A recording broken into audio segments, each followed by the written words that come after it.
La journée va être composée de 3 conférences. Donc moi-même je commence. Après il y aura Gabriel Perret et puis Alain Chanciner. Donc on va vous présenter on va essayer de vous présenter un peu un panorama du travail de Shannon et vous montrer à quel point c'est un travail qui est vraiment fondamental pour tout ce qui est le monde numérique actuel, le monde de la communication et à quel point les mathématiques interviennent là-dedans de façon vraiment profonde et intéressante. Donc moi je vais commencer avec la première partie qui est Shannon et le théorème d'échantillonnage. Donc en fait d'abord je vais vous présenter notre héros du jour, Claude Shannon. Donc Claude Shannon, il est né en 1916 aux États-Unis dans le Michigan. Donc l'année dernière, en 2016, vous avez dû voir passer plein de célébrations en l'honneur des 100 ans de sa naissance. Donc c'était voilà, essentiellement en 2007, il y avait eu vraiment plein d'événements pour fêter ses 100 ans. Et il est mort en 2001 aux États-Unis. Voilà. Donc il avait commencé en fait par des études de génie électrique et de mathématiques à l'université du Michigan. Et puis il est parti faire un master et un doctorat au MIT. Et en fait, son master a été un travail très remarqué parce que c'est là qu'il a fait tout un travail pour montrer comment les circuits électriques pouvaient être construits de telle façon à faire de la logique. Donc il a fait le lien entre les algèbres de Boole et puis les circuits électriques. Et donc c'est vraiment un travail qui est fondamental pour tout ce qui est la construction des ordinateurs et le fonctionnement des circuits électriques. Ensuite, donc, de 1941 à 1972, il travaille au laboratoire Bell. Donc Bell, c'est la grosse société de communication, d'accord ? C'est l'équivalent du France Télécom, Orange, encore plus énorme. Et en parallèle de ça, il mène une carrière académique, donc au MIT. Et donc, en fait, dans ces laboratoires Bell, il y a vraiment plein d'ingénieurs, chercheurs qui travaillent sur toute cette théorie de la communication, des circuits électriques, de la téléphonie. Et du coup, en fait, pendant la Deuxième Guerre mondiale, il travaille pour les services secrets de l'armée américaine et il travaille sur justement l'analyse des codes, la cryptographie. Donc là, il fait tout un travail qui est classé secret en fait pendant la Deuxième Guerre mondiale et qui après sera rendu public, il y aura des rapports rendus publics. Et en fait, il y a un article vraiment fondateur de son travail qui est une théorie mathématique de la communication. Et vraiment, cet article fondateur contient un nombre de choses incroyables, donc qui reprend dedans les travaux qu'il avait fait pendant sa période au service secret de l'armée américaine, et qui contient vraiment énormément de choses. Et donc, c'est de cet article-là, essentiellement, dont on va vous parler aujourd'hui, et des différentes parties qu'il y a dans cet article. Voilà, donc après il a fait d'autres travaux. C'est quelqu'un qui a fait vraiment beaucoup de choses et puis qui adorait construire des tas de petits objets pour s'amuser, un labyrinthe pour une souris, un jeu d'échecs automatique, une machine à jongler. Enfin, il a eu vraiment toute une activité assez foisonnante. Il s'est beaucoup amusé visiblement. Et voilà. Donc aujourd'hui, nous allons parler essentiellement de cet article-là qui vraiment contient un gros panorama de sa théorie. Donc, alors le principal outil dans le système de communication, c'est d'abord ce schéma qui modélise comment fonctionne un système de communication. Donc il y a ce diagramme là qui est voilà, un système de communication général, c'est comme ça. Alors essentiellement, en fait, il y a 5 parties dans ce diagramme, hein. Donc d'abord, ça commence par une source d'information. Une source d'information qui choisit le message à transmettre. Donc le message à transmettre, soit ça va être une suite de chiffres ou de lettres quand on est en télégraphie, ou sinon ça va être une fonction continue quand on est en téléphone, c'est la parole, etc. Donc on choisit d'abord le message qui va être transmis. Après il y a un transmetteur qui produit un signal, qui le transforme en fait, ce message, qui va produire un signal qui va être prêt à être transmis. Donc par exemple si c'est en téléphonie, quand vous parlez, ça fait une fonction continue qui en fait établit une pression en fonction du temps. Donc ça commence par convertir la pression en fonction continue. Ou sinon, c'est aussi à partir, pour la télégraphie, ça va transformer le signal en suite de points, de traits, d'espaces, etc. Et puis c'est aussi à ce niveau-là que sont faites toutes les opérations qui sont, même quand on a une fonction continue, on ne peut pas transmettre toute une fonction continue, donc il va falloir l'échantillonner. Et puis l'information, elle est aussi encore parfois trop complexe, donc il va falloir la compresser, la quantifier et puis la coder. D'accord ? Donc c'est vraiment dans ce transmetteur que sont faites toutes ces opérations de transformation du signal pour qu'il soit prêt à être transmis par justement ce qui vient après, le canal. Donc le canal, c'est le moyen qui est utilisé pour la transmission du signal. Donc ça peut être une bande fréquentielle quand on est en radio, sinon ça peut être un câble, enfin, c'est ce qui sert à transmettre le signal. Et alors au niveau de la transmission, du canal, pardon, c'est là que peut apparaître deux types de problèmes qui sont le bruit et la distorsion. Donc la distorsion, ça va être une déformation du message au cours du passage dans le canal, qui en théorie est une distorsion, c'est inversible. C'est quelque chose qu'on sait comment ça a été, le message a été tordu, et du coup on peut faire l'opération inverse et le retrouver. Par contre, le bruit, lui, c'est tout ce qui a le côté statistique aléatoire et qui ne peut pas forcément être retrouvé à partir comme ça et inversé facilement. Donc ça, c'est deux problèmes qui vont affecter le signal quand il est transmis. Et puis une fois que le signal est transmis, il arrive au receveur. Donc le receveur, lui, il reçoit le signal, mais il va falloir qu'il reconstruise à partir de ça le message original. Donc il va falloir qu'il fasse les opérations de inverser déjà la distorsion éventuelle, enlever éventuellement du bruit, et puis faire le décodage aussi. Et puis finalement, la destination, c'est la personne ou l'objet à qui était destiné le message. Voilà, donc ça c'est le schéma général d'un système de communication. Et donc moi aujourd'hui, ce matin, moi j'ai commencé par vous parler de la partie échantillonnage. Donc comment est-ce qu'on fait l'échantillonnage ? Donc l'échantillonnage, le principal théorème d'échantillonnage, c'est en fait on suppose qu'on a un canal qui a une bande fréquentielle limitée. Donc on va la noter BW, donc c'est un intervalle de fréquence, donc c'est moins 2πW, 2πW. Et en fait, l'intérêt, c'est de se dire, voilà, ça c'est la bande fréquentielle à laquelle j'ai droit. Qu'est-ce que je vais pouvoir transmettre comme fonction, sachant que j'ai droit seulement à ces fréquences-là? Donc le problème, c'est de se dire, qu'est-ce que je peux dire des fonctions dont le support fréquentiel est inclus dans cet intervalle BW? Donc le théorème principal, c'est le théorème d'échantillonnage, c'est qui nous dit que si on a une fonction f dont le support fréquentiel est inclus dans ce BW, alors elle est complètement déterminée par ses valeurs prises au point multiple de 1 sur 2W. D'accord ? Ça veut dire que vous n'avez pas besoin d'observer toutes les valeurs de f de t, il vous suffit de prendre les valeurs au point multiple de 1 sur 2W et vous pourrez reconstruire complètement votre fonction f. Donc en fait, l'explication intuitive de ça, c'est de se dire, en fait, c'est quoi une fonction qui a une fréquence oméga? Ça veut dire c'est une fonction qui oscille avec une fréquence oméga, donc il y a une période qui est 1 sur oméga, d'accord? Donc plus oméga est grand, plus la période est petite, et inversement, plus oméga, plus la fréquence est petite, plus la période est grande, d'accord? Donc ça veut dire que la fonction, elle oscille doucement. Donc si vous interdisez à la fonction d'avoir des grandes fréquences, ça veut dire qu'elle va rester avec des oscillations qui sont tout le temps assez petites, assez lentes.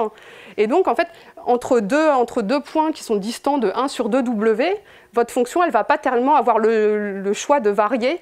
Donc, elle ne va pas pouvoir faire n'importe quoi entre des points espacés de 1 sur 2W. Parce que, justement, elle n'a pas le droit de prendre des grandes fréquences et de faire des oscillations rapides.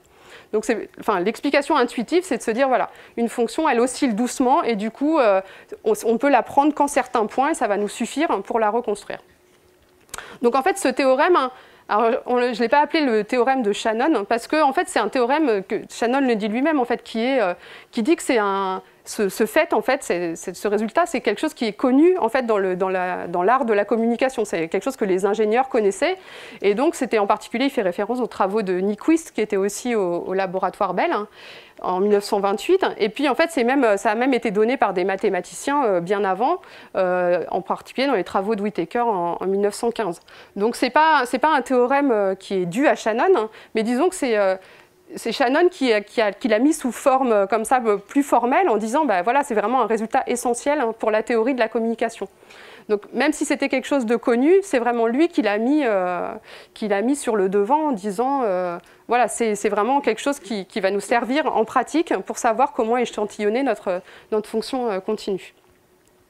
Donc du coup, en fait, je vais passer un peu de temps à vous parler de la démonstration de ce théorème. D'accord, on va en voir deux démonstrations. Et puis après, je vous parlerai aussi des qu'est-ce qui se passe quand la condition elle n'est pas justement satisfaite, hein, quand le support il n'est pas inclus justement dans un intervalle fini comme ça. Et puis après, je passerai à des applications en fait, de ce théorème. Et en particulier, on passera dans le monde des signaux numériques et des images numériques. Et je vous montrerai à ce moment-là quel est le lien avec ce théorème d'échantillonnage. Voilà. Donc, alors l'élément principal de tout ça, ça va être l'analyse de Fourier. Derrière tout ça, il y a vraiment de l'analyse de Fourier. Et en particulier, le théorème, il repose vraiment sur le lien entre série de Fourier et transformée de Fourier. C'est vraiment l'élément clé de ce théorème. Donc du coup, j'ai commencé par rappeler des notations et puis des résultats standards de série de Fourier. Alors tout de suite, je voudrais préciser, parfois j'ai mis des espaces fonctionnels, L2, L1, etc. Mais en fait, dans le travail de Shannon, il n'est jamais question de est-ce que la fonction, c'est infini, est-ce qu'elle est L1, L2. Il n'y a jamais ces questions-là. C'est vraiment, voilà, les fonctions, elles sont toujours bien continues, elles décroissent rapidement à l'infini. Enfin, tout se passe bien. Il n'y a jamais de problème de... On peut toujours intervertir les sommes, les intégrales. Enfin, il ne se pose pas ce genre de questions. C'est vraiment, les fonctions sont bien pour faire les calculs qu'on veut faire. Voilà. Donc, alors, la première définition dont on a besoin, c'est la définition des séries de Fourier. Donc, je rappelle la façon dont je les note. Donc, si on prend un grand T positif, qui va être la période, on prend une fonction qui est dans L2 de moins T sur 2, T sur 2. Donc, je rappelle que L2, en fait, on note, c'est l'espace des fonctions qui sont de carré intégrable sur l'intervalle AB. Donc, ici, moins T sur 2, T sur 2. Et donc, en fait, une fonction f de x, on peut l'écrire comme la somme de sa série de Fourier, des Cn de f exponentielle 2i nx sur t, où Cn de f, c'est le nème coefficient de Fourier qui est défini pour tout n appartenant à z, et qui vaut donc, on moyenne la fonction f de x exponentielle moins 2i nx sur t sur une période. Donc c'est pareil d'écrire l'intégrale entre moins t sur 2 ou t sur 2, ou sinon entre 0 et t, et on divise par 1 sur t. Et donc, en fait, cette fonction f, qui a priori est définie sur moins t sur 2, t sur 2, en fait, on peut la définir sur R tout entier en recopiant simplement ce qui se passe sur les intervalles de longueur t. Et en la recopiant comme ça, on obtient une fonction qui est t périodique, qui est définie sur R tout entier.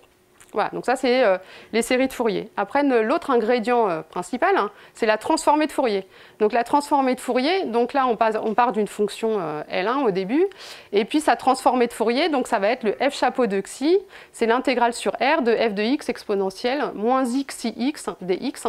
Donc alors, il existe différentes normalisations de la transformée de Fourier. Des fois, on met un 2pi dans l'exponentielle, des fois, on divise par 1 sur racine de 2pi. Donc, enfin, il y a plein de façons de la normaliser. Alors, en fait, le plus logique en communication, ce serait de mettre un 2pi ici et de voir à ce moment-là xi comme une fréquence en hertz.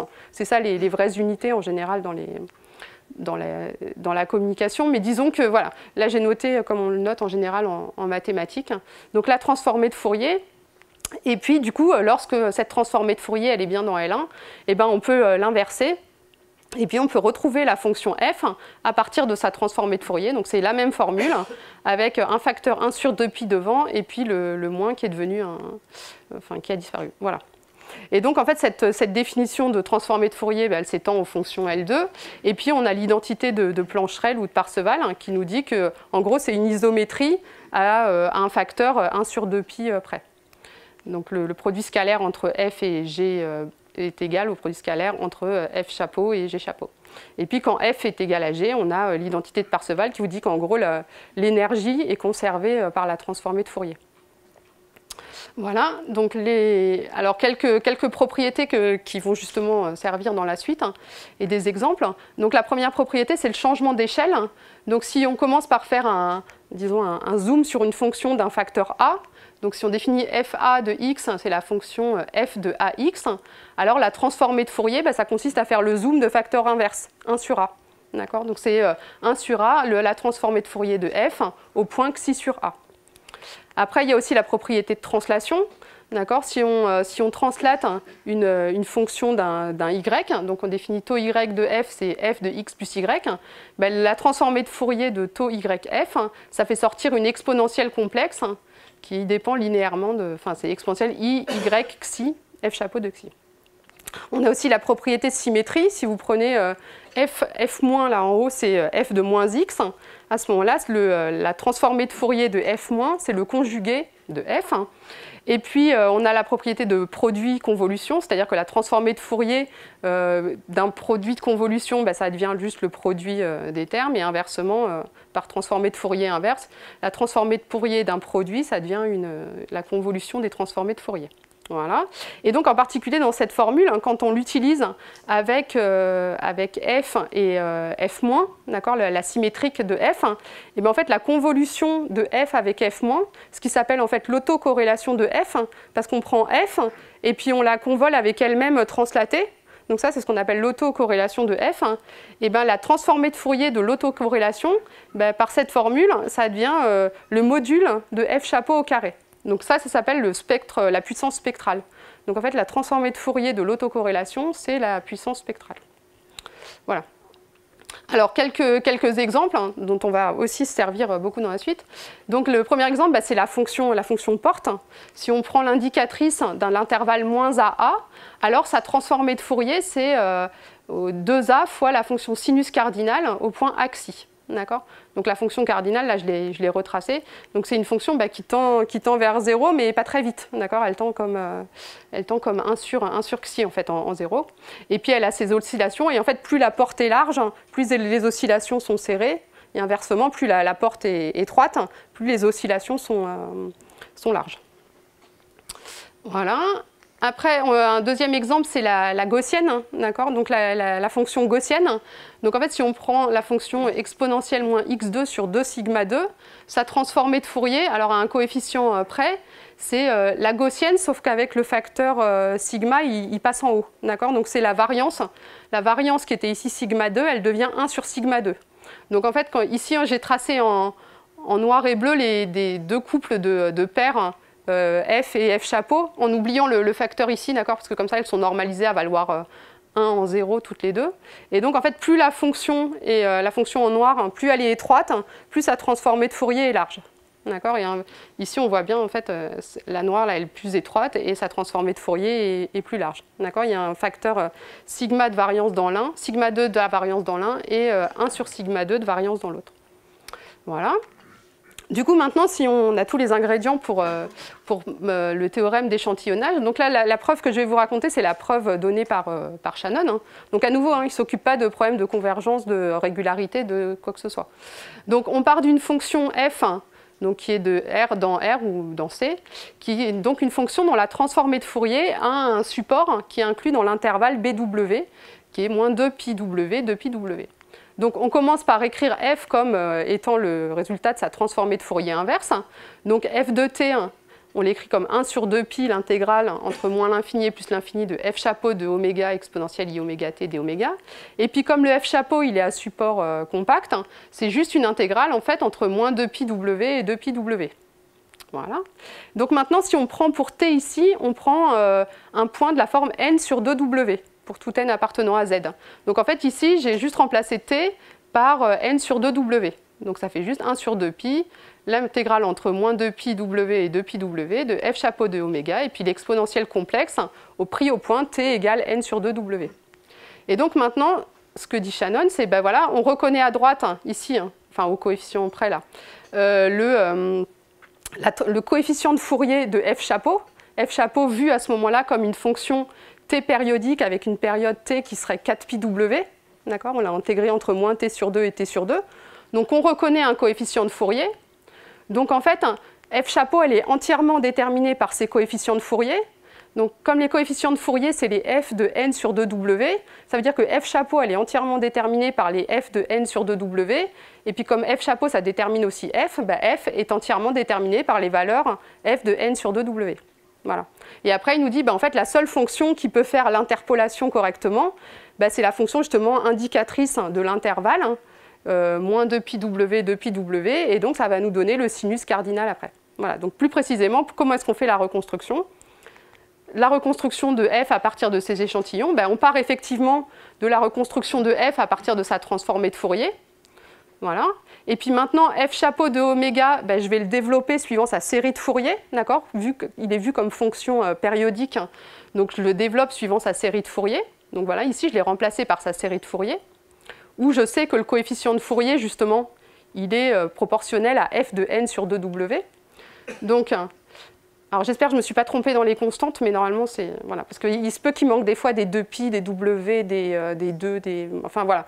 Donc, mais normalement, j'ai revérifié, mais ça devrait aller. Donc, le coefficient de Fourier, voilà. Donc, après, on intervertit les sommes, les intégrales. Donc, finalement, ça nous fait 1 sur 4pi w, la somme pour n appartenant à z, de f sur n de w, et puis il nous reste l'intégrale entre moins 2pi w et 2pi w de cette exponentielle-là. Donc là, justement, c'est là qu'on reconnaît la fonction porte et le sinus cardinal qui arrive. Et donc, en calculant juste cette intégrale, ben, on voit que c'est la somme des f sur n de n sur 2w, le sinus cardinal au point pi 2wt moins n. Voilà. Donc ici, on a trouvé f de t, on l'a exprimé explicitement comme fonction reconstruite à partir de ces valeurs prises au point n sur 2w. Donc en fait, les termes dans la somme ici, il faut voir chaque fois que t il vaut un m sur 2w, le sinus il vaut 0 en fait, sauf en n égale n0 en fait. D'accord? Donc chaque fois que vous êtes au point n sur 2, chaque fois que le t il vaut n sur 2w, vous avez un seul terme dans la somme. Donc on a vraiment une interpolation de la fonction à ces points-là. Et on a reconstruit partout la fonction f de t. Voilà, donc ça c'était la preuve de Shannon en fait. Et donc, en fait, maintenant, je vais vous donner une autre preuve en fait, qui permet de voir les choses peut-être un peu différemment, qui est en passant par la formule de Poisson. Donc, la formule de Poisson, donc, à nouveau, en fait, je vais l'introduire pour des fonctions de la classe de Schwartz, mais à nouveau, enfin, voilà, il n'y a pas toutes ces questions-là dans Shannon, et on peut supposer que notre fonction, elle est assez régulière, qu'elle tend assez vite vers 0 à l'infini, et qu'on a le droit de définir toutes les sommes et les intervertir avec les intégrales, voilà, il n'y a pas de souci. Donc, a priori, ce qu'on définit, c'est la classe de Schwartz, l'ensemble des fonctions C infinies sur R, telles que, voilà, qui décroissent suffisamment vite, ainsi que leurs dérivées, elles décroissent plus vite que n'importe quel, quand on les multiplie par n'importe quel polynôme, ainsi que leurs dérivées, ben, ça reste borné. Donc maintenant, quand on a une fonction f appartenant à la classe de Schwartz, ben, sa transformée de Fourier, elle est aussi dans la classe de Schwartz, et en fait, pour tout t positif, donc là, la fonction, elle est définie sur R. Il n'y a pas de question de périodicité ou quoi que ce soit. Donc là, on introduit un t positif qui est arbitraire. Donc c'est valable, quel que soit t positif. Ben, on a ce qu'on appelle la formule de Poisson qui nous lie justement un côté transformé de Fourier, un côté spectral, avec un côté en espace. D'accord ? Donc c'est vraiment une relation géométrique entre le côté spectral et le côté en espace. Donc il nous dit que la transformée de Fourier, la somme de la transformée de Fourier prise au point x plus kt, donc ça c'est valable aussi, c'est une formule qui est valable pour tout x appartenant à R, ben, ça va être égal à 2pi sur t, la somme de la fonction prise au point 2pi n sur t, et puis exponentielle de pi nx sur t. Voilà. Donc peut-être je vais réécrire cette formule parce qu'après je vais la réutiliser justement. Donc,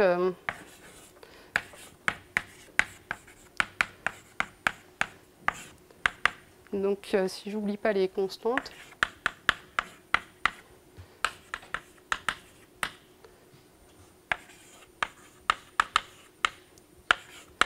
Alors, c'est les 2pi n sur t.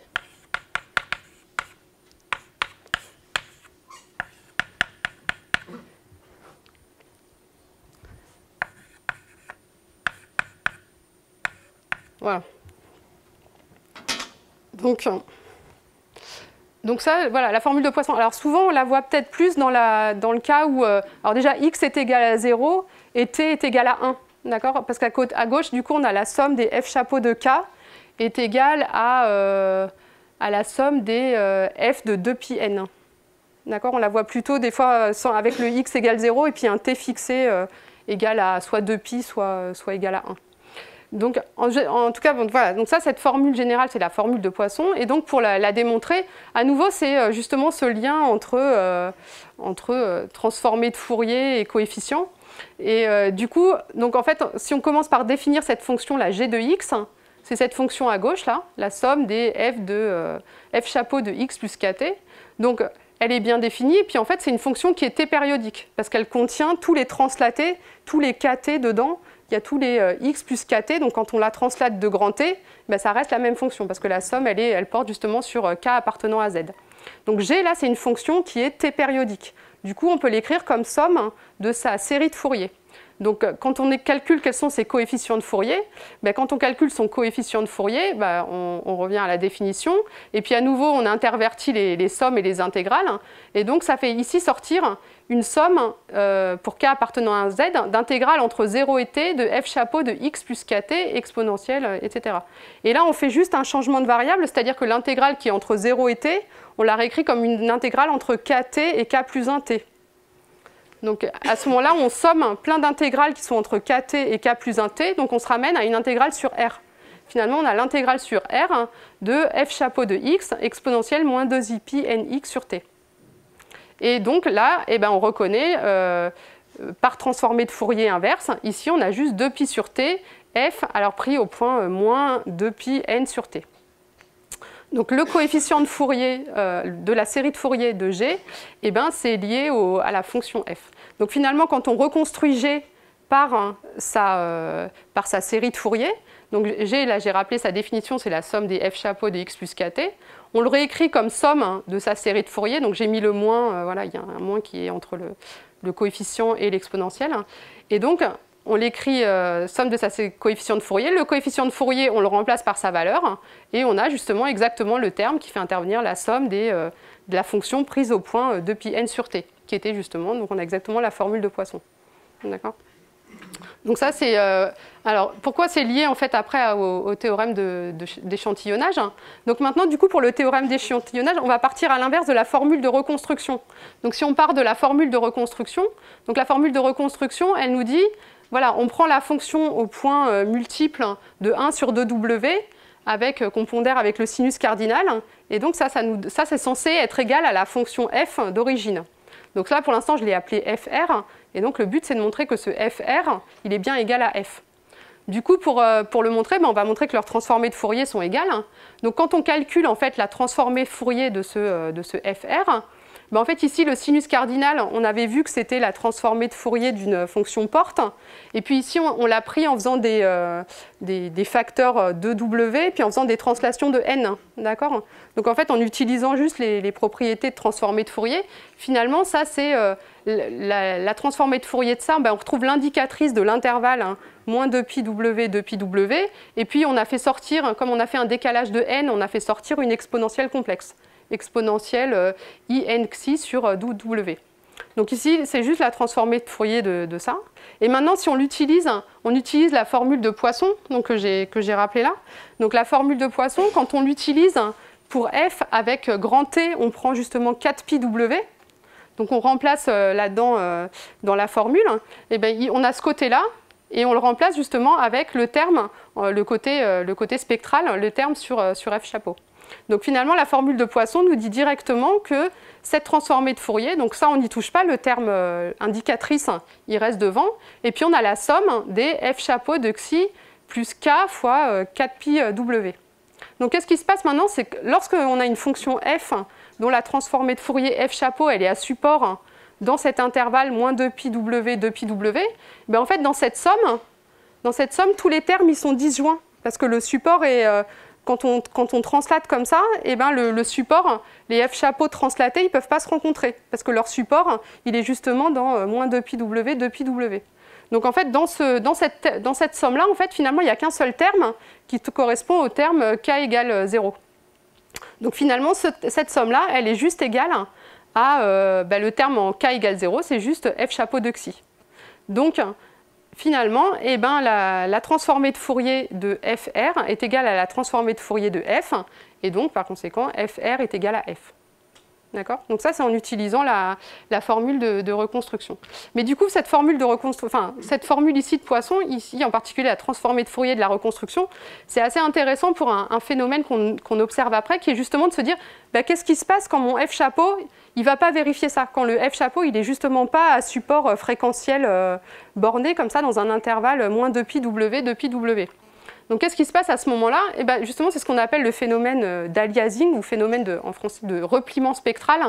Donc, alors, comment ça marche exactement ? Donc là, on part d'une fonction f, pour l'instant, on ne connaît rien sur cette fonction f, et on garde que ces valeurs en des temps qui sont multiples d'un certain a, strictement positif. Donc on garde f qu'à partir des valeurs multiples de a. Donc on garde que les f de ak.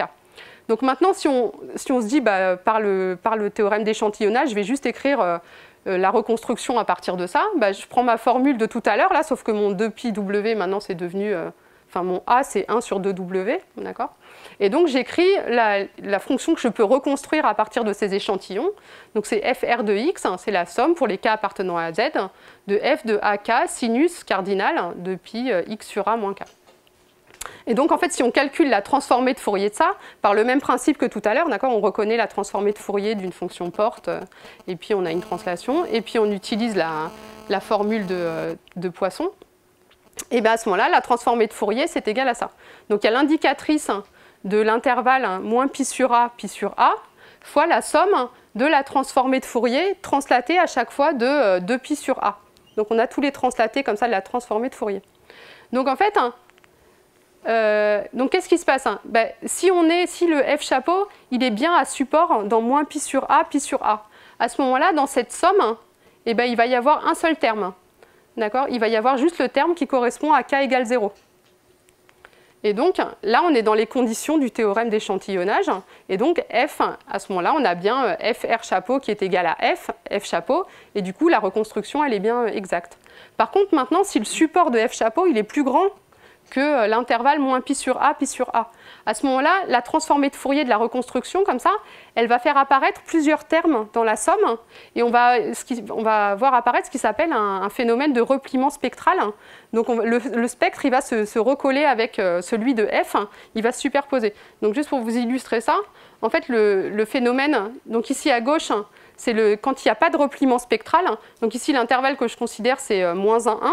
C'est-à-dire que quand je prends la transformée de Fourier de f, donc f chapeau, elle est bien à support dans moins 1, 1. Donc quand je la translate de 2, les supports restent disjoints.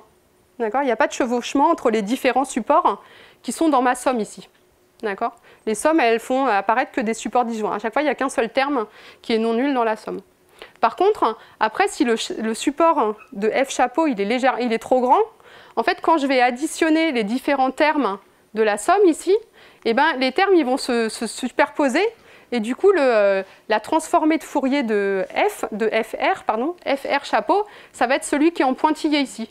C'est la somme des transformées de Fourier, mais avec les translatés. Donc du coup il y a un recouvrement, ce qu'on appelle ici c'est le recouvrement spectral. La transformée de Fourier de f et ses translatés se recouvrent, et donc il y a un repliement spectral. Voilà, et donc ça c'est un phénomène, je vous illustrerai après sur des images où justement on voit bien ce phénomène-là apparaître sur certaines images qui sont qui ont été mal échantillonnées, mal numérisées. Et à ce moment-là, on voit clairement apparaître ce phénomène de repliement spectral. Donc, alors pour continuer sur... Donc en fait, le théorème de Shannon, le théorème d'échantillonnage qui n'est pas dû à Shannon, mais que Shannon a mis en lumière, disons que ça nous dit, voilà, quand vous avez une fonction f, vous pouvez la reconstruire à partir de tous ces échantillons, si elle est à support fréquentiel borné, vous pouvez la reconstruire à partir de ces échantillons pris en des points échantillonnés. Et donc Shannon le souligne lui-même, en fait, il dit, mais en général, ma fonction f, je n'ai pas le temps de l'observer entre moins l'infini et plus l'infini. Je ne vais pas pouvoir l'observer sur R tout entier. Donc, du coup, est-ce qu'on ne pourrait pas avoir des fonctions telles qu'en fait les f de n sur 2w, il y en a finalement, ils seraient nuls au bout d'un certain temps quand on est vers moins l'infini ou quand on est vers plus l'infini. Est-ce que du coup, ma fonction, elle ne pourrait pas elle aussi être à support compact finalement ? Donc, et en fait, là, c'est un théorème d'impossibilité qui nous dit, non, si votre transformée de Fourier, elle est à support compact, votre fonction, elle ne peut pas être aussi à support compact. Donc, le théorème d'échantillonnage, il est bien, mais il vous dit que voilà, les f de n sur 2w, vous avez besoin de tous les n sur 2w pour n appartenant à z. Vous ne pourrez pas vous dire, je l'observe juste sur une période de temps. Donc ça, c'est voilà, le théorème d'impossibilité qui vous dit que non, on ne peut pas avoir f et f chapeau à support compact. Et donc la preuve de ça, alors il existe plusieurs preuves, mais là j'ai trouvé une preuve qui me semble assez simple. Si on suppose qu'on a une fonction f dont f chapeau a un support compact, qui est inclus dans un intervalle moins à a, et bah, du coup, si on suppose que f, elle aussi, elle a un support compact. Donc, si on suppose que f a un support compact, donc il va exister tout un intervalle sur lequel f s'annule, et en particulier, si on prend le point milieu de cet intervalle, et ben f va être nul au milieu de cet intervalle, ainsi que toutes les dérivées de f.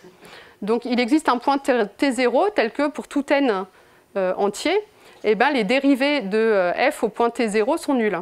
Et donc maintenant, si on réécrit en fait ce que c'est que les dérivées de f au point t0, et ben, c'est à partir de la formule de la transformée de Fourier. Donc la transformée de Fourier inverse, en fait, comme f chapeau, on a fait par hypothèse qu'elle était à support compact, bah, du coup, elle est à support là entre moins a et a. Donc l'intégrale, elle n'est pas sur R tout entier, elle est juste entre moins a et a. Et puis en dérivant n fois sous le signe intégral, ça fait sortir le i oméga à la puissance n. Donc finalement, dire qu'on a 0 partout, tous ces coefficients-là, ils vont valoir 0. Et donc maintenant, si on revient à la fonction f de t, donc on l'écrit comme par sa transformée de Fourier inverse. Donc c'est 1 sur 2 pi l'intégrale entre moins a et a de f chapeau de oméga exponentielle i oméga t. Donc là, je fais artificiellement sortir un t moins t0 et puis un i oméga t0. Et bien du coup, maintenant, en écrivant ici cette exponentielle, alors évidemment, je me suis trompée, il n'y a plus le terme ici exponentielle, d'accord ? Ce terme-là, il n'existe plus. En fait, on fait le développement en série de l'exponentielle, d'accord ? Donc ça fait sortir des termes t moins t0 puissance n sur factoriel n. Et puis donc ce terme-là n'existe plus. Et là, ça fait sortir justement la dérivée énième de f en t0. Donc il faudra enlever ce terme-là. Voilà.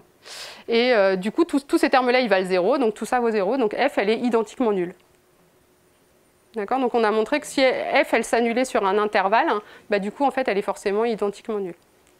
Donc voilà, donc ça, c'est un peu un problème pour quand même le théorème d'échantillonnage. C'est que, certes, on peut reconstruire f, mais on a besoin de f. F, elle peut pas, voilà, elle a un support qui ne peut pas être borné. Donc on aura besoin quand même de l'observer sur un intervalle assez long. Et en fait, dans le même style de résultat, il y a on peut se demander justement, alors f, elle ne va pas être à support compact, mais est-ce que je peux la concentrer suffisamment ? D'accord ? Donc ça, c'est aussi un résultat de ce qui s'appelle le théorème d'incertitude d'Heisenberg qui vous dit que bah, non plus, vous n'allez pas pouvoir concentrer beaucoup les deux à la fois, la transformée de Fourier et la fonction. Donc en fait, il y a plein de choses comme ça impossibles à faire quand on est en transformée de Fourier. Voilà. On ne peut pas tout concentrer à la fois en espace et à la fois en fréquence. Donc en fait, le théorème d'incertitude d'Heisenberg, plus précisément, ce qu'il nous dit, c'est que en fait, comme la transformée de Fourier est une isométrie en fait, pour L2, et ben en fait on peut voir la fonction la module de f au carré divisé par sa norme 2 au carré. Ça, du coup, ça fait une fonction positive d'intégrale à 1 sur R. Et puis c'est égal en fait à l'intégrale de ça, qui est aussi d'intégrale égale à 1. D'accord ? Qui est aussi une fonction positive est égale à 1. Donc on peut les voir comme deux densités de probabilité sur R. Et donc on peut définir à ce moment-là leur moyenne et leur variance. Donc la moyenne en espace, ce sera juste l'intégrale de cette densité contre x, dx. Et puis pareil, on peut définir du coup la variance à partir en faisant x moins sa moyenne au carré, moyennée.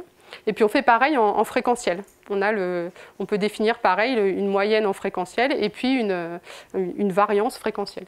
Et donc le théorème d'Heisenberg, il nous dit qu'en fait le produit des deux variances, eh ben, il est toujours plus grand que 1/4. C'est-à-dire qu'elles ne peuvent pas être toutes les deux petites en même temps, puisqu'il y en a toujours une. Voilà, il va falloir toujours les mettre dans un sens inverse pour que le produit reste plus grand que 1/4.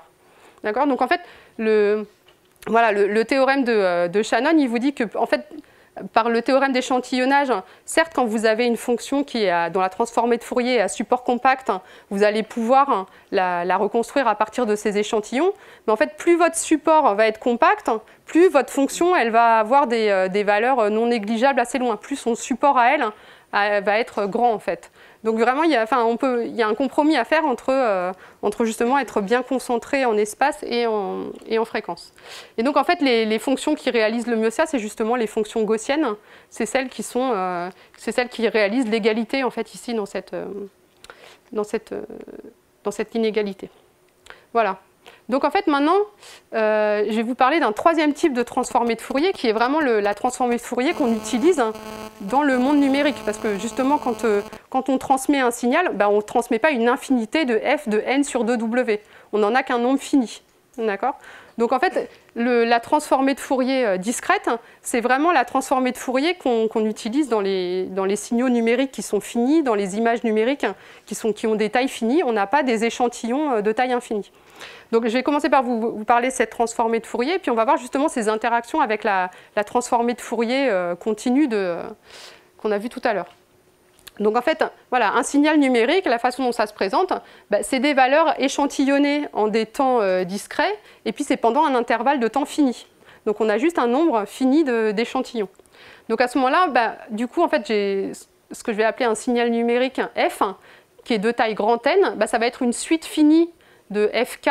Donc k, il appartient à i grand N. Alors i grand N, alors je pourrais le noter de 0 à n-1, de 1 à n, mais en fait là je l'ai noté un peu bizarrement, je l'ai noté entre en gros moins n sur 2 et n sur 2. C'est histoire d'avoir à chaque fois le 0 au milieu, comme ça on voit après les fréquences, enfin c'est plus facile. Donc en fait c'est un intervalle discret de taille n qui est en gros centré en 0. Alors ça dépend si n est pair ou impair, voilà. Donc en tout cas on peut définir la transformée de Fourier discrète de cette suite finie. Et donc la transformée de Fourier discrète, c'est une formule qui ressemble vraiment à celle qu'on a vue tout à l'heure. Donc le f chapeau n, donc f chapeau n, c'est quelque chose qui va vivre dans le même espace que f1. Ça va avoir la même taille.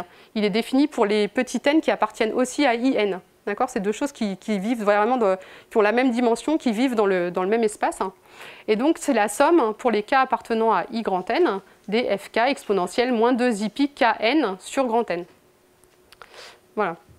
Donc en fait, on a les propriétés usuelles en fait, de la transformée de Fourier, enfin juste mis dans un cadre discret, qui est la propriété d'inversion. Donc à partir de là, les fk, on peut les retrouver à partir des f chapeau n avec le facteur de normalisation 1 sur n, et puis pareil en changeant le moins en plus dans l'exponentielle. Et puis on a aussi une propriété d'isométrie, qui sait que si on a deux signaux f et g de taille n, si on fait leur produit scalaire, donc c'est la somme des fk, gk bar, c'est égal au produit scalaire avec le facteur 1 sur n de leur transformée de Fourier. Donc on garde ces propriétés fondamentales de la transformée de Fourier. Il y a aussi les propriétés de translation, voilà, ça a les mêmes propriétés que la transformée de Fourier. Alors du coup, pour voir un peu comment ces deux choses-là interagissent, la transformée de Fourier d'un côté et la transformée de Fourier discrète, je vais vous reparler de l'exemple du repliement spectral et de l'exemple de l'aliasing justement dans le cadre discret. Donc en fait, on va partir d'une fonction, pour l'instant une fonction continue, qui est exponentielle 2i oméga t, donc où oméga à ce moment-là c'est une fréquence vue en hertz. Donc ça c'est une belle fonction, si on regarde sa partie réelle, ça fait une belle fonction cosinus qui est bien régulière, qui a une période 1 sur oméga. Voilà. Donc si on regarde sa transformée de Fourier, alors il y a juste une fréquence là-dedans. Donc en fait c'est une fonction de Dirac, disons au point oméga. D'accord ? Il y a juste une fréquence, c'est juste une fréquence pure.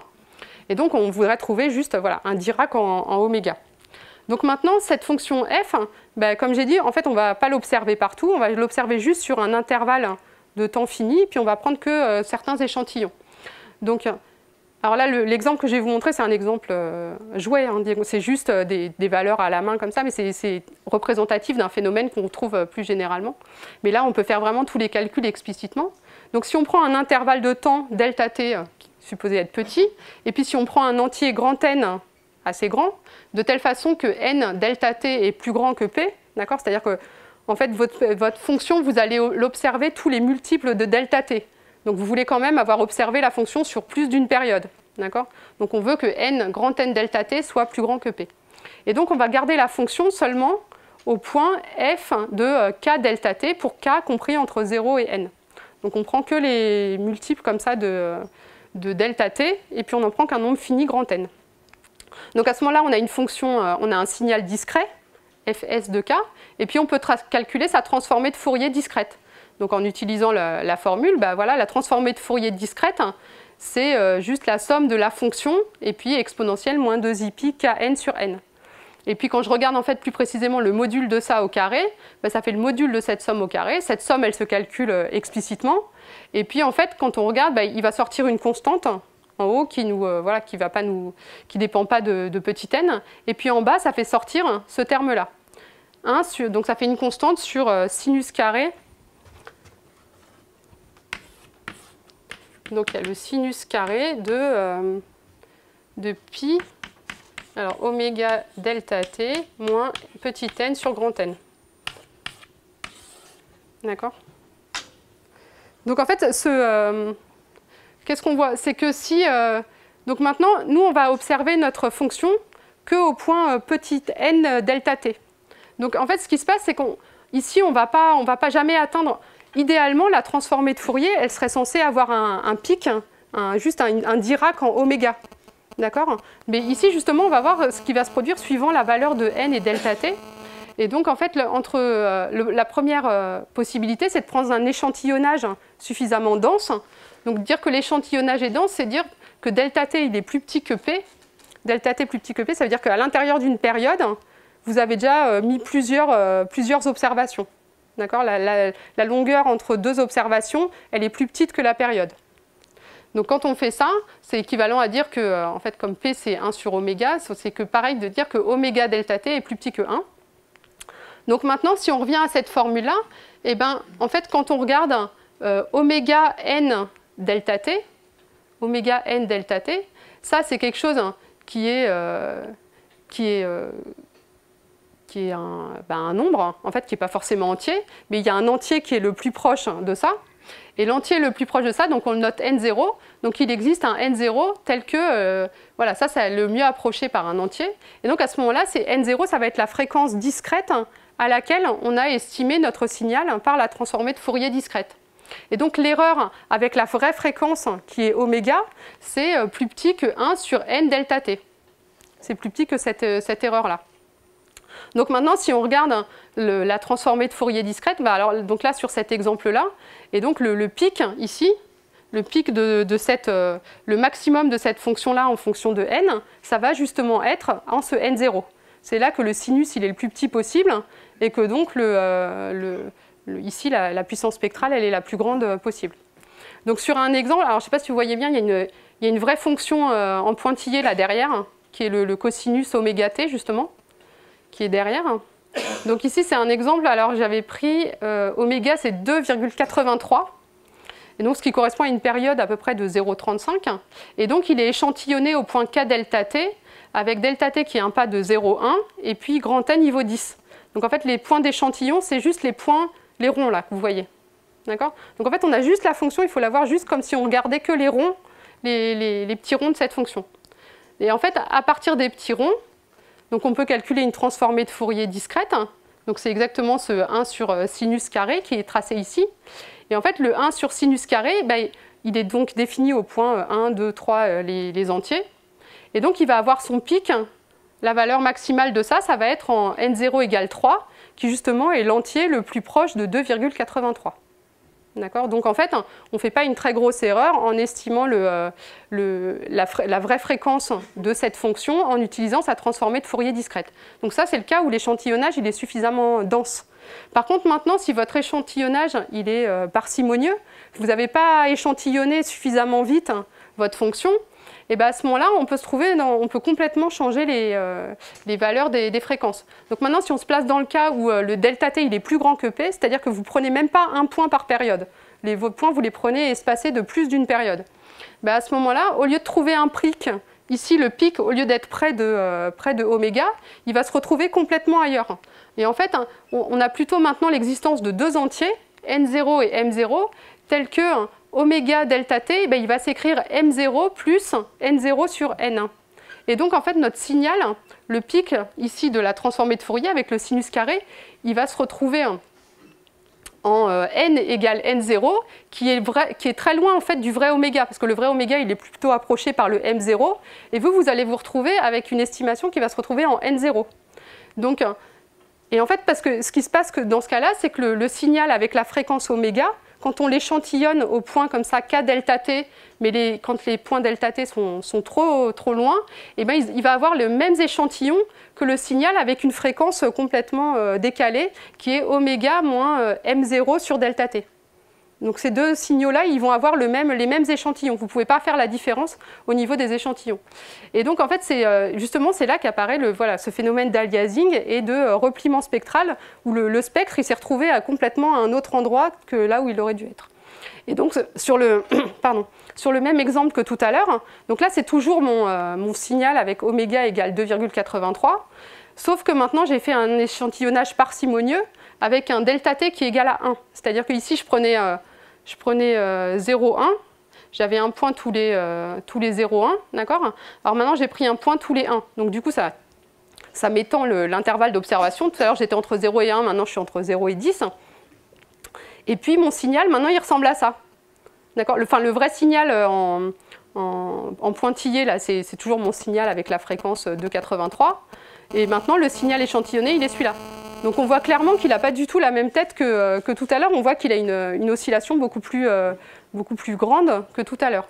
Et donc, le pic, en fait, qui est trouvé, maintenant, c'est en n0 égale 8. Et pourquoi c'est n0 égale 8? Parce que c'est l'entier le plus proche de oméga n delta t modulo grand N, à cause de ça. Et donc, modulo grand N c'est 10, et donc il nous reste 8. D'accord? Donc en fait, la transformée de Fourier, ici, elle est totalement incapable d'estimer la vraie fréquence, enfin la transformée de Fourier discrète, elle est totalement incapable de retrouver la vraie fréquence si vous n'avez pas bien échantillonné votre signal. Voilà. Donc ça, c'est le monde des signaux discrets. Et en fait, maintenant, je vais passer au monde 2D, d'accord? Donc, un monde que je connais mieux, les images numériques. Et en particulier, donc, je vais d'abord vous parler du théorème d'échantillonnage en 2D. Donc, le théorème existe exactement de la même façon qu'en 1D. Donc, le théorème d'échantillonnage en 2D, donc, d'abord, on définit la transformée de Fourier 2D. Donc, la transformée de Fourier 2D, c'est la même définition. On intègre f sur R2, et puis dans l'exponentielle, on prend le produit scalaire entre x et xi, d'accord, où c'est juste x1 xi1, x2 xi2. À ce moment-là, les x, ils ont deux composantes, et les xi, ils ont deux composantes, xi1, xi2. Et donc, le théorème d'échantillonnage, dans ce cas-là, il nous dit que si f chapeau, elle est nulle en dehors d'un disque de centre 0 et de rayon 2π nu c, à ce moment-là, on dit que f, elle est à bande limitée. D'accord, donc tout est en dimension 2 maintenant. Donc la fréquence nu c, on appelle ça une fréquence de coupure.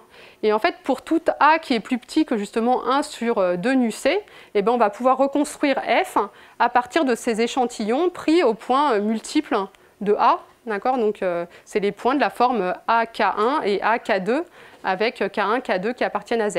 Et donc on a exactement la même formule que précédemment, avec le produit de deux sinus cardinaux sur la première coordonnée et sur la deuxième coordonnée. D'accord ? Donc ça, le théorème d'échantillonnage en 2D, il reste, c'est vraiment l'analogue de la version 1D. On peut même le faire en dimension quelconque en fait. Donc maintenant, si on passe l'équivalent d'un signal numérique 1D, ça va être une image numérique 2D. Donc en fait, les images, elles sont définies sur un ensemble discret, oméga. Donc tout à l'heure, on avait des intervalles de la forme moins n sur 2, n sur 2. Donc maintenant, on a un produit d'intervalles. Donc on a n lignes et puis m colonnes, ou l'inverse. Et donc c'est défini sur oméga, ça va être un produit d'intervalles comme ça, im croix in. Et donc chaque élément de ce tableau, on va appeler ça un pixel. Et puis l'image u, la valeur u de x, ça va être le niveau de gris en ce pixel-là. D'accord ? Donc les images, en fait, pour donner des tailles typiques d'images, en général, une image dans un téléphone, ça fait quelque chose de la taille 2000 par 3000, enfin, pour les grosses images. Donc il y a plusieurs millions de pixels dans l'image. Donc ça, c'est voilà, une image, c'est représenté comme ça. Et donc on peut prendre à nouveau sa transformée de Fourier discrète. C'est l'équivalent de la transformée de Fourier d'un signal discret. Et donc on la définit comme étant la somme des u de x exponentielle moins 2iπ et le produit scalaire discret entre x et xi, qui est justement x5 xi1 sur m plus x2 xi2 sur n. D'accord ? Il faut renormaliser les choses par m et n dans chaque direction. Et donc en fait cette transformée de Fourier, en fait, elle a deux éléments importants dont on n'avait pas encore parlé. En fait, la transformée de Fourier, c'est un nombre complexe, et donc le nombre complexe, il a une amplitude, un module, d'accord, qui est le module de u chapeau de xi, et puis il va avoir une phase, d'accord, un nombre phi, c'est un élément entre 0 et 2π, ça correspond à la phase de ce nombre complexe. D'accord ? Donc tout à l'heure, je vous reparlerai justement de cette phase. Donc ça, c'est les deux éléments de la transformée de Fourier discrète. Donc, du coup, en fait, à quoi ça ressemble ? Donc ici, alors on voit pas très bien, mais donc ici, c'est une image. Voilà. Alors il se trouve que le projecteur lui-même échantillonne très mal les...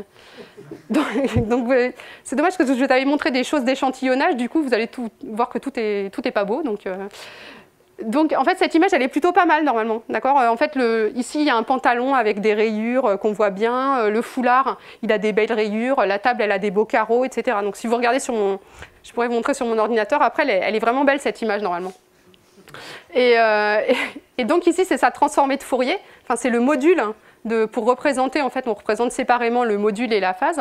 Donc ici c'est le module de sa transformée de Fourier. Alors bon, le module c'est pas très évident à lire, hein. Enfin une fois qu'on a l'image c'est pas facile de retrouver, de voir ce qu'il y a dans une image en regardant juste sa transformée de Fourier dans les yeux. Et puis là c'est sa phase, donc la phase c'est aussi encore plus dur à représenter parce qu'en fait c'est donc sa valeur sur le cercle, c'est entre 0 et 2π. Donc là, je l'ai représenté en code couleur circulaire. Donc voilà, donc il y a des endroits où la phase elle est plutôt nulle, d'autres endroits où elle est plutôt... Puis on a l'impression qu'on voit des espèces de motifs apparaître dans la phase et dans l'amplitude. Donc voilà, ça c'est la transformée de Fourier. Et là, c'est un exemple justement d'une image qui est mal numérisée. Et donc ça, c'est l'image. Donc elle est effectivement pas belle, d'accord. Donc c'est normal qu'elle soit pas... Et là, c'est le module de sa transformée de Fourier. Et donc sur cet exemple-là, on voit clairement apparaître que le repliement spectral, d'accord. On voit qu'en fait, il y a le spectre de la fonction et puis on voit des bouts du spectre se reproduire par endroits. Et donc ça, c'est vraiment typique des images qui ont été mal numérisées. En fait, quand vous scannez une image, mais que vous prenez une résolution en DPI qui n'est pas la bonne, ben vous allez voir apparaître exactement ce phénomène de repliement spectral, où le vrai spectre de l'image, si on avait la vraie image continue derrière, et ben le vrai spectre de ça, et ben il n'aurait pas ces répliques qu'on voit, et qui sont vraiment dues au fait qu'on a mal pixelisé cette image. En fait, on a gardé un point, les points qu'on a gardés, et ben, on n'a pas bien échantillonné l'image. Donc ça, c'est vraiment des artefacts typiques de repliement spectral et d'aliasing. Donc maintenant, en fait, à quoi ça peut nous servir justement le théorème d'échantillonnage quand on a une image? Et ben, quand vous avez votre image, des fois on peut avoir deux sortes de problèmes. Vous avez votre image et vous voulez soit la réduire en taille, c'est-à-dire que vous avez m par n pixels, mais vous voulez passer à 4 fois moins de pixels, d'accord, réduire la taille en m sur 2 et n sur 2. Donc ça, c'est un premier problème. Et puis on peut avoir le problème inverse, c'est-à-dire qu'on veut notre image, mais on veut zoomer dessus. On veut la rendre de taille 2 fois plus grande. Donc ça veut dire créer des nouveaux échantillons. Donc là, le premier problème, c'est plutôt comment bien la sous-échantillonner, comment bien garder les pixels d'une image. Donc en fait, si on veut réduire la taille de l'image, donc il faut imaginer qu'on a notre tableau de pixels. Donc la première façon de réduire la taille, c'est de se dire je vais garder qu'un pixel sur 2 dans les directions horizontales, et puis pareil, 1 sur 2 dans les colonnes. Donc je garde qu'un pixel par bloc de 4. Donc ça, c'est un peu brutal comme méthode. Et en particulier, c'est ce qui est fait ici. Donc là, je pense que vous le voyez quand même sur le pantalon. En fait, on voit exactement le même phénomène que ce qu'on avait tout à l'heure pour le signal discret qui avait une fréquence pure 2,83, où la fréquence, elle se retrouvait estimée à 8 au lieu d'être près de 3. Et donc là, c'est exactement ce qui se passe, mais en 2D, c'est-à-dire que nos rayures, au lieu d'être dans un sens, elles vont se retrouver complètement tordues avec une fréquence qui est complètement dans un autre sens. Parce qu'en fait, ces rayures qui sont ici, elles font à peu près la taille d'un pixel, et donc quand on ne prend plus qu'un pixel sur 2, enfin sur 4, et ben à ce moment-là, on perd complètement la vraie fréquence des rayures, et on recrée visuellement quelque chose qui a même complètement une autre fréquence, et on a l'impression qu'ici, enfin le pantalon, il a même des rayures dans l'autre sens que ce qu'il avait avant. Donc ça crée vraiment visuellement, ça crée des artefacts assez importants.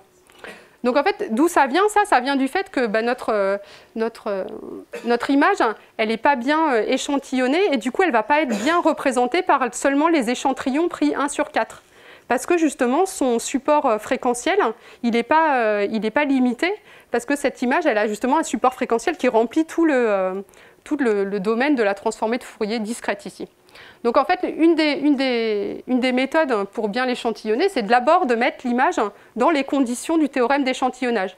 Donc pour la mettre dans les conditions du théorème d'échantillonnage, sa transformée de Fourier, on va la multiplier par une fonction qui va la mettre presque à 0 vers le bord du domaine pour la rendre plus à support compact. Et donc, en fait, multiplier la transformée de Fourier comme ça par une fonction qui va la mettre presque à 0, ça revient en espace à faire la convolution avec une gaussienne qui, elle, est petite. D'accord, avec une petite gaussienne. Comme on a une grosse gaussienne en Fourier, et ben ça veut dire qu'on a une petite gaussienne en espace. Donc ça peut être une des méthodes. Donc on commence en fait ici, donc c'est juste un petit morceau, c'est le morceau ici là de cette image. Donc sur ce morceau-là, donc ça c'est l'image originale. Ça au milieu c'est l'image où vous gardez juste un pixel sur 4. Donc on voit apparaître ces blocs. Et ici c'est l'image. Donc on a commencé par faire une petite convolution avec une gaussienne pour essayer de la mettre dans les conditions du théorème d'échantillonnage. Et puis après, on a gardé pareil qu'un pixel sur 4. On n'a pris que des échantillons, qu'un point sur 2. Donc ces deux images-là, elles ont la même taille en nombre de pixels. D'accord, elles ont le même nombre de pixels. Et ici, en fait, on a l'impression que certaines structures sont un peu moins perdues que dans cette image-là. Bon, ça reste un. Oui. Alors, il y a certains endroits qui ont l'air mieux ici que là. Enfin voilà, en fait, on a fait un petit flou de l'image. Donc du coup, comme on l'a rendu un peu plus flou d'abord avant de la sous-échantillonner, bah forcément, il y a des choses qu'on a perdues. Et en particulier, quand on regarde sur le foulard, voilà, quand on prend qu'un point sur 4, on fait vraiment apparaître des motifs qui n'existaient pas du tout dans le foulard d'origine. Et puis, alors là, on les fait carrément disparaître. Donc, en fait, parce qu'ici, elles ont une fréquence qui est vraiment près de la fréquence de coupure. Parce que les rayures ici, elles font vraiment 1 pixel de large. Donc, c'est les fréquences les plus grandes qu'on peut trouver dans la transformée de Fourier. Donc, quand on a fait la convolution avec la gaussienne, on a tué ces fréquences-là. Et du coup, voilà, on les perd. Donc, est-ce qu'il vaut mieux les avoir déformées ou mieux les avoir perdues?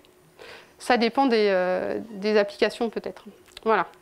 Donc, maintenant, on a aussi le problème inverse, qui est plutôt bien zoomer une image. C'est-à-dire que là, en fait, on avait des échantillons et puis on voulait en garder qu'un certain nombre. Maintenant, on veut recréer des nouveaux échantillons d'images. C'est-à-dire que notre image, par exemple, elle fait 512 par 512. On veut créer une image qui soit 1024 par 1024. Donc, comment est-ce qu'on peut faire ça? Alors, il y a plusieurs solutions. Soit vous pouvez dupliquer les pixels, c'est-à-dire que vous prenez un pixel, puis vous le copiez 4 fois. Bon, alors ça va vous faire des gros pixels, des super pixels 2 fois plus gros. Donc ça, c'est une première solution. On sent bien que ça ne va pas être super. Après, on peut faire une interpolation dite bilinéaire, c'est-à-dire que vous prenez les pixels, par 4, et puis vous recréez des pixels entre ceux-là, en prenant des interpolations entre les valeurs justement au centre des pixels. Donc c'est juste une interpolation avec les plus proches voisins en faisant juste en faisant une interpolation par une fonction quadratique, interpolation bilinéaire. Donc ça c'est une solution. Et puis il y a aussi la solution justement de se mettre dans les conditions du théorème d'échantillonnage et donc de regarder en fait ce qui se passe dans le domaine de Fourier.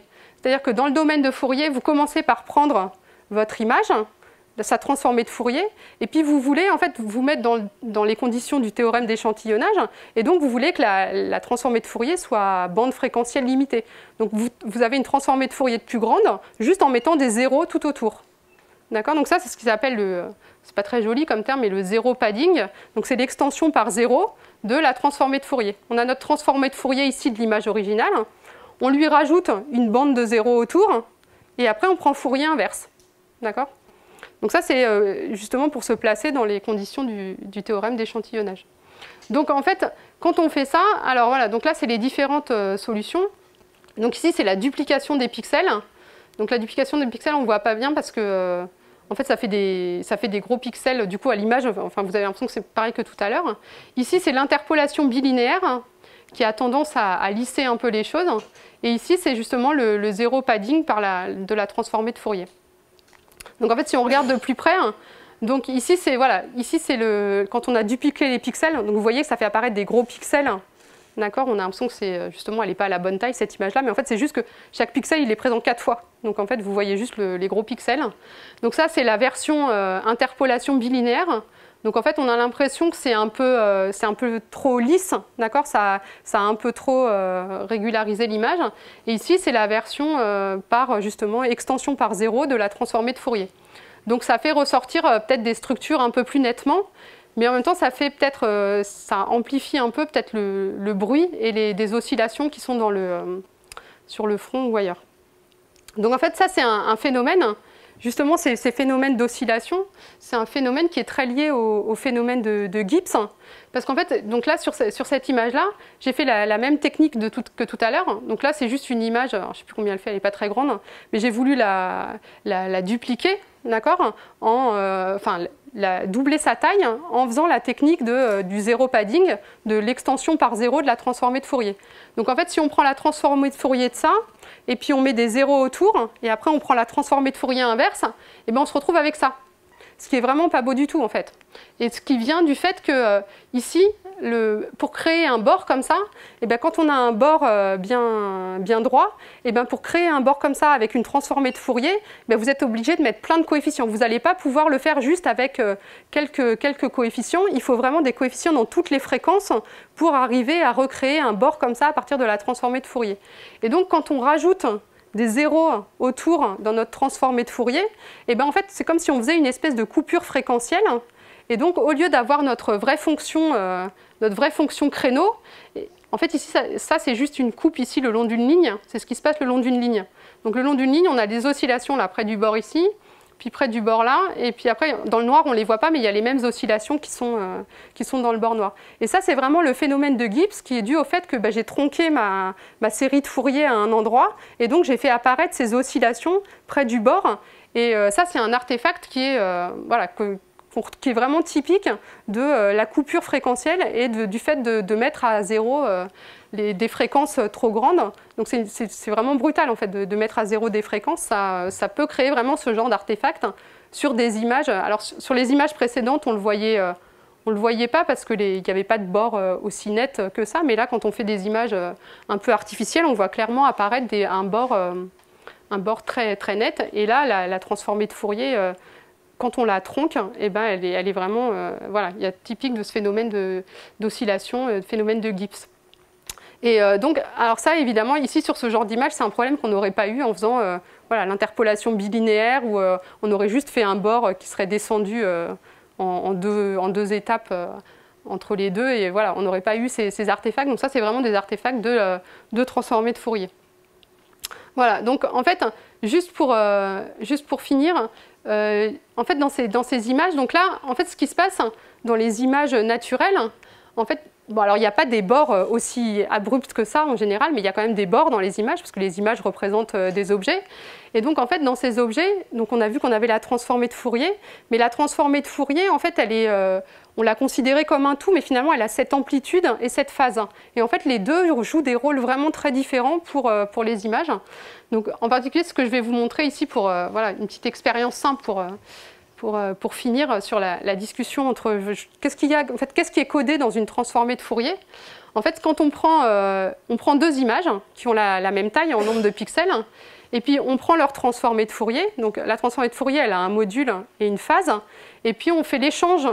On prend le module de l'une avec la phase de l'autre, et puis on prend Fourier inverse, et puis après le module de l'autre avec la phase de la première, et on fait Fourier inverse. D'accord ? Tout est possible dans le... Un MATLAB, c'est deux lignes, quoi. C'est vraiment... c'est très rapide à faire. Et voilà ce qu'on observe. D'accord ? Donc, l'image 1, et ben, en fait, après, on la revoit plutôt ici, là où il y a sa phase. Et l'image 2, on la voit plutôt ici, là où il y a sa phase aussi. Donc, en fait, la conclusion de cette expérience, c'est que les contours géométriques sont plutôt codés dans la phase de la transformée de Fourier. Et puis, inversement, donc en fait, ici, c'est deux images dites de texture, c'est-à-dire c'est des images qui ne représentent pas des objets particuliers, mais qui représentent plutôt un morceau d'objet ou une surface d'un objet. Ça fait vraiment ce qu'on appelle des textures. On a l'impression que c'est des images qui sont alors, un peu partout les mêmes. Ça ressemble à des champs aléatoires, en fait. C'est un côté aléatoire et en même temps en représentant certaines images. Et donc là, c'est la même expérience que tout à l'heure, sauf que maintenant, l'image 1, vous la reconnaissez plutôt ici, dans le module. Et puis l'image 2, vous la reconnaissez ici plutôt dans son module. D'accord ? Donc la conclusion de ça, c'est que les textures, elles, sont plutôt codées dans le module de la transformée de Fourier. Donc en fait, la phase et le module ont des rôles vraiment très différents dans la transformée de Fourier. Et du coup, on peut faire des expériences croisées. Donc si vous prenez la première image, qui est celle-là, qui est une image plutôt géométrique, et celle-là, l'image 2, qui est une image plutôt de texture. Alors ici, quand vous prenez le module de 1 avec la phase de 2, eh bien, ça veut dire que vous êtes en train de prendre la géométrie de celle-là pour mettre avec la texture de celle-là. Donc ça ne donne pas grand-chose, parce que là-dedans, il n'y a pas vraiment de géométrie, et là-dedans, il n'y a pas vraiment de texture, enfin partout en tout cas. Donc ça ne donne pas grand-chose. Par contre, ici, vous avez justement récupéré la géométrie de cette image-là, avec la texture de celle-là. D'accord ? Donc on peut faire des croisements comme ça et jouer sur la phase. Et donc c'est un outil assez intéressant en fait, de jouer sur la phase des transformés de Fourier des images. On peut comme ça arriver à recréer des images aléatoires. Il y a des techniques justement de phases aléatoires. On peut même mettre des phases quelconques et voir ce que ça donne. Et ça c'est un algorithme assez puissant de synthèse de textures comme ça. Et puis donc c'est vraiment, enfin, c'est assez fascinant de manipuler séparément l'amplitude et la phase de la transformée de Fourier. Et donc ça, c'est des choses qui sont assez connues justement de Oppenheim et Lim, qui justement avaient montré quelle était l'importance de la phase dans les signaux. Et donc c'est lié en fait, parce que dans la transformée de Fourier, on cherche à reconstruire, enfin dans le théorème d'échantillonnage, on reconstruit la fonction à partir de ces échantillons. Mais après, il y a plein d'autres résultats où justement on cherche à reconstruire une fonction à partir d'autres types d'informations. Et en particulier, par exemple, à partir de l'information seulement de phase, est-ce que c'est possible de reconstruire une fonction seulement à partir de la phase de sa transformée de Fourier, d'accord, en oubliant l'amplitude, etc. Donc, en conclusion, voilà, donc en conclusion, donc je vous ai présenté d'abord le résultat théorique, le théorème d'échantillonnage. Donc, on a vu qu'il n'est pas dû tel quel à Shannon, mais c'est quelque chose qui était connu dans le monde de la communication et dans le monde des mathématiciens, mais disons qu'il n'y avait pas eu le lien entre les ingénieurs communication et puis les mathématiciens, et Shannon a vraiment contribué à mettre ce résultat en lumière et à l'utiliser pleinement pour des questions de communication. Donc en fait, c'est un théorème qui a pas mal d'applications. Donc les premières applications de Shannon, c'est vraiment pour faire de la communication, donc que ça soit dans le téléphone en particulier, où voilà, les voix, elles ont des fréquences qui sont comprises dans une certaine bande, et du coup on sait à quel taux il faut échantillonner la voix humaine pour arriver à bien reconstruire le signal en sortie. Donc ça a des applications là-dedans. Ça a aussi des applications, donc je vous ai montré en images. Donc en fait, même si ça peut avoir certains problèmes, d'accord, ça a justement des problèmes dus essentiellement à cet effet de Gibbs, qui fait qu'on ne peut pas, quand on tronque comme ça la transformée de Fourier, on voit apparaître des oscillations qui ne sont pas très naturelles, parce que justement les images qu'on a, ce n'est pas des images qui sont des fonctions bien régulières. Elles ont des bords comme ça, par moment elles ont des sauts. Et du coup, quand on a une image comme ça qui a des sauts, on n'est pas bien dans le théorème, dans les conditions du théorème d'échantillonnage. On n'a pas des bandes fréquentielles limitées. Et donc, en fait, le théorème d'échantillonnage, il a aussi plein d'extensions dont je n'ai pas parlé. C'est par exemple des extensions. Alors, au lieu de prendre la fonction porte, qui crée la fonction sinus cardinal, en fait, on peut remplacer ça par des fonctions plus régulières que la fonction porte, en particulier des fonctions spleen. Et à ce moment-là, on peut avoir au lieu du sinus cardinal qui décroît quand même assez lentement, on peut avoir des décroissances beaucoup plus rapides et des approximations comme ça bien meilleures à partir seulement des échantillons. Donc en fait, le théorème d'échantillonnage, il fait intervenir la fonction sinus cardinal, mais ce n'est pas une obligation. D'accord ? Il peut y avoir d'autres fonctions qui justement vérifient le fait d'être à support compact, mais on peut faire des fonctions bien plus régulières que juste l'indicatrice d'un intervalle. Donc ça, c'est une première extension. Il y a aussi toutes les extensions qui sont liées au fait que, en fait, là, on a pris un échantillonnage dit régulier. D'accord ? Les points, ils étaient espacés tous les 1 sur 2W. Il y a aussi des résultats à partir de, si j'ai un échantillonnage irrégulier, qu'est-ce que je peux dire sur la reconstruction de ma fonction ? D'accord ? Si les points ne sont pas pris à des espaces réguliers, mais si ils sont un peu déplacés ou s'il y a des espaces plus grands entre eux, qu'est-ce qu'on peut dire ? Et puis, justement, comme je disais aussi, il y a des tas de travaux qui considèrent plutôt la reconstruction d'images ou de fonctions en général, mais pas seulement à partir de la transformée de Fourier. Donc, on peut se demander, par exemple, est-ce qu'une fonction, je peux la reconstruire à partir de la phase juste de sa transformée de Fourier ? Est-ce que je peux la reconstruire juste à partir de points pris de façon aléatoire ? Enfin, et après, il y a des tas de travaux qui sont disons, indirectement liés au théorème d'échantillonnage, mais qui consistent toujours à dire, voilà, je garde qu'une certaine partie finie de l'information, sous quelles conditions je vais pouvoir reconstruire ma vraie image, mon signal d'origine, à partir de ces échantillons. D'accord ? Donc il existe d'autres choses là-dessus. Et puis en fait, maintenant, ça va être la suite du programme de Shannon. dont Gabriel Perret va vous parler, c'est voilà, une fois que maintenant j'ai transformé ma fonction en échantillon, et maintenant que je veux transmettre ces échantillons, comment je vais les transmettre et comment je vais compresser cette information-là pour pouvoir la transmettre au mieux. Voilà. Donc, merci.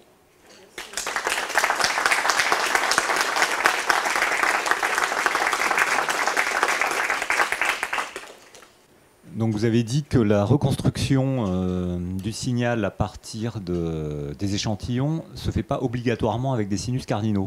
Ça veut dire qu'il y a d'autres formules de reconstruction. Oui. Mais toujours à partir d'un échantillonnage à pas constant. Oui. C'est en fait, au lieu de prendre... parce qu'en gros, en fait, la transformée de Fourier, là, elle est identique quand on la multiplie par la fonction porte. Parce qu'elle est à support compact, donc elle est identique quand on la multiplie par la fonction porte. Mais en fait, si elle a un support un peu plus petit, je peux la multiplier aussi par une fonction qui va être plus régulière que la fonction porte, qui, par exemple, qui monte... En fait, c'est le fait de faire une fonction... Oui, bon, ça j'ai bien compris, mais ça veut dire qu'en fait, les fonctions sinus cardinales décalées, hein, c'est bien ça? Oui. Bon, c'est une base possible, mais il y en a plein d'autres, oui, mais qui génèrent le même système de coordonnées. Oui, ça va être pareil, les échantillons pris au point n sur 2w, sauf qu'on va les pondérer, au lieu de les pondérer avec un sinus cardinal, on va les pondérer avec la transformée de Fourier de cette fonction qui va être plus régulière, et du coup, la pondération, elle va tendre plus vite vers 0, et donc finalement, la somme va en gros converger plus vite. En fait, ça va être une reconstruction qui, disons, si on se donne, au lieu de prendre tous les n appartenant à z, on n'en prend que 100, et à partir de 100 termes, on va pouvoir mieux reconstruire la fonction, on va avoir une meilleure précision qu'avec 100 termes et le sinus cardinal. Vous avez dit là, pour faire des zooms sur image, là, il y avait notamment la technique du zéro padding qui était employée. Oui. Ça, concrètement, c'est utilisé, c'est implémenté dans des appareils ou parce que ça génère de l'effet de Gibbs, vous avez dit, parce qu'il y a des stratégies alternatives implémentées ou pas? En fait, je pense que c'est effectivement implémenté. Enfin, oui et non. Enfin, je pense que je ne sais pas dans quelle mesure, par exemple, si vous prenez dans Photoshop, je ne pense pas qu'il fasse du zéro padding. Il doit faire plutôt juste une... Alors, en fait, l'interpolation bilinéaire, on peut faire aussi des interpolations d'ordre supérieur, d'accord, des interpolations d'ordre bicubique, etc., justement par des choses qui sont peut-être assez rapides à calculer, qui sont juste localement et qui font des effets qui sont aussi assez... qui rendent bien sur les images et qui ne créent pas ces artefacts de fonctions dus au zéro padding, en fait. Donc, je ne suis pas sûre que ça soit vraiment utilisé en pratique. Je ne sais pas, peut-être Gabriel, tu as une... Non, ce qui est utilisé en pratique, c'est le bicubique. Ouais, c'est ça plutôt. Et au lieu de linéaire, tu fais un spin d'ordre supérieur. Parce que c'est plus rapide et ça réduit un peu les... Merci. Le bicubique, c'est le truc standard. Voilà, dans Photoshop, il doit faire plutôt... Ouais. Je voulais dire la même chose, hein. C'était la méthode professionnelle, c'est les interpolations par spin. Oui, c'est ça, ouais, c'est plus... Ouais. D'autres questions ou réponses? Non? Bon, peut-être que du coup, on peut remercier à nouveau notre premier enregistrement. Merci.